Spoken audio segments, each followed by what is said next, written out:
जय श्री राधे कृष्णा साथियों, मैं भी कृष्णा ज्ञान सारा चैनल में आपका स्वागत करती हूँ। कैसे हैं आप? आपके अच्छे स्वास्थ्य और सुखद जीवन की मंगल कामना करती हूँ। आपके अपने इष्ट देवों को कोटि कोटि नमन करते हुए, बड़ों को प्रणाम करते हुए वीडियो प्रारंभ करते। साथियों, भाद्रपद माह चल रहा है। भाद्रपद माह की अष्टमी से 16 दिन तक के लिए महालक्ष्मी व्रत प्रारंभ होते हैं, पूजा प्रारंभ होती है। कहा जाता है जो भी स्त्रियां सच्चे मन से माता लक्ष्मी के व्रत करती हैं या पूजन करती हैं अथवा व्रत ना भी कर पाए लेकिन कथा प्रतिदिन सुनती हैं, उनके भंडारे धन से भरे रहते हैं। चलिए कथा प्रारंभ करते हैं। श्री गणेशाय नमः। एक समय महर्षि श्री वेद व्यास जी हस्तिनापुर पधारे। उनका आगमन सुन महाराज धृतराष्ट्र उनको आदर सहित राजमहल में ले गए। स्वर्ण सिंहासन पर विराजमान कर चरणोदक ले उनका पूजन किया। श्री व्यास जी से माता कुंती तथा गांधारी ने हाथ जोड़कर प्रश्न किया, हे मामुने, आप त्रिकालदर्शी हैं, अतः आपसे हमारी प्रार्थना है कि आप हमको ऐसा कोई सरल व्रत तथा पूजन बताएं जिससे हमारा राज्य लक्ष्मी, सुख संपत्ति, पुत्र पौत्रादि व परिवार सुखी रहे। इतना सुन श्री वेद व्यास जी कहने लगे, हम एक ऐसे व्रत का पूजन व वर्णन कहते हैं जिससे सदा लक्ष्मी जी का निवास होकर सुख समृद्धि की वृद्धि होती है। यह श्री महालक्ष्मी जी का व्रत है जिसे प्रतिवर्ष अश्विन कृष्ण अष्टमी को विधिवत किया जाता है। हे मामुने, इस व्रत की विधि हमें विस्तार पूर्वक बताने की कृपा करें। तब व्यास जी बोले, हे देवी, यह व्रत भाद्रपद शुक्ल अष्टमी से प्रारंभ किया जाता है। इस दिन स्नान करके 16 सूत के धागों का डोरा बनाया जाता है। उसमें 16 गांठ लगाई जाती हैं। हल्दी से पीला किया जाता है। प्रतिदिन 16 दूब व 16 गेहूं डोरे को चढ़ाए जाते हैं। जब अश्विन यानी कि क्वार जब महीना आता है, कृष्ण अष्टमी के दिन उपवास रखकर मिट्टी के हाथी पर श्री महालक्ष्मी की प्रतिमा स्थापित कर विधि पूर्वक पूजन किया जाता है।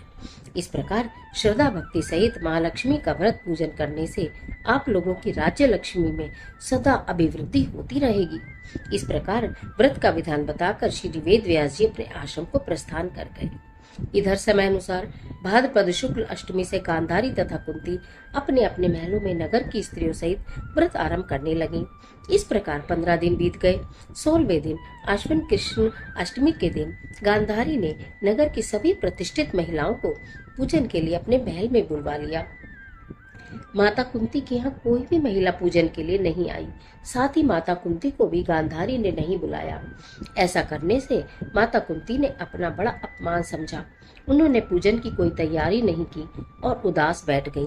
जब पांचों पांडव युधिष्ठिर, अर्जुन, भीम, नकुल और सहदेव महल में आए तो कुंती को उदास देखकर पूछा, हे माता, आप इस प्रकार उदास क्यों हैं? आपने पूजन की तैयारी क्यों नहीं की? तब माता कुंती ने कहा, हे पुत्र, आज महालक्ष्मी के व्रत का उत्सव गांधारी के महल में मनाया जा रहा है। उन्होंने नगर की समस्त महिलाओं को बुला लिया और उसके 100 पुत्रों ने मिट्टी का एक विशाल हाथी बनाया, जिस कारण सभी महिलाएं उस बड़े हाथी का पूजन करने के लिए गांधारी के यहाँ चली गईं, लेकिन मेरे यहाँ नहीं आईं। यह सुनकर अर्जुन ने कहा, हे माता, आप पूजन की तैयारी करो, नगर में बुलावा लगवा दो कि हमारे यहाँ स्वर्ग से ऐरावत हाथी की पूजन होगा। इधर माता कुंती ने नगर में ढिंढोरा पिटवा दिया और पूजा की विशाल तैयारी होने लगी। उधर अर्जुन ने बाण के द्वारा स्वर्ग से ऐरावत हाथी को बुला लिया। इधर सारे नगर में शोर मच गया कि कुंती के महल में स्वर्ग से इंद्र का ऐरावत हाथी पृथ्वी पर उतार कर पूजा जाएगा। समाचार को सुनकर नगर के सभी नर नारी, बालक एवं वृद्ध भीड़ के रूप में एकत्रित होने लगे। उधर गांधारी के महल में हलचल मच गई।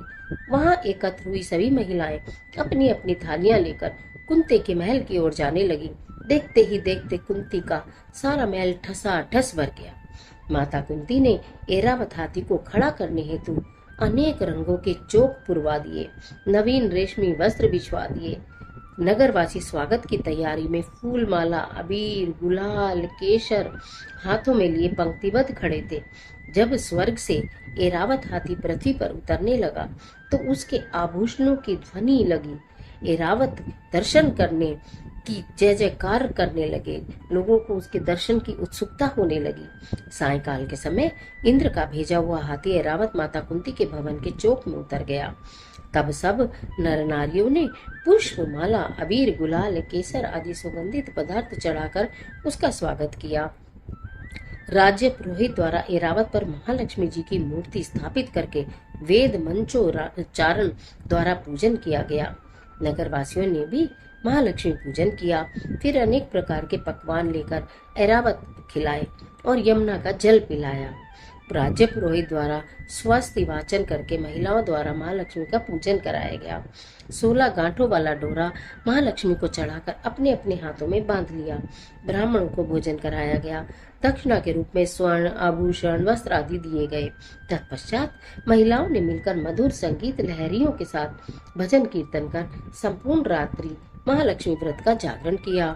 दूसरे दिन प्रातः राज्य पुरोहित द्वारा वेद मंत्रोच्चार के साथ जलाशय में महालक्ष्मी जी की मूर्ति का विसर्जन किया गया। फिर एरावत को विदा करके इंद्रलोक भेज दिया गया।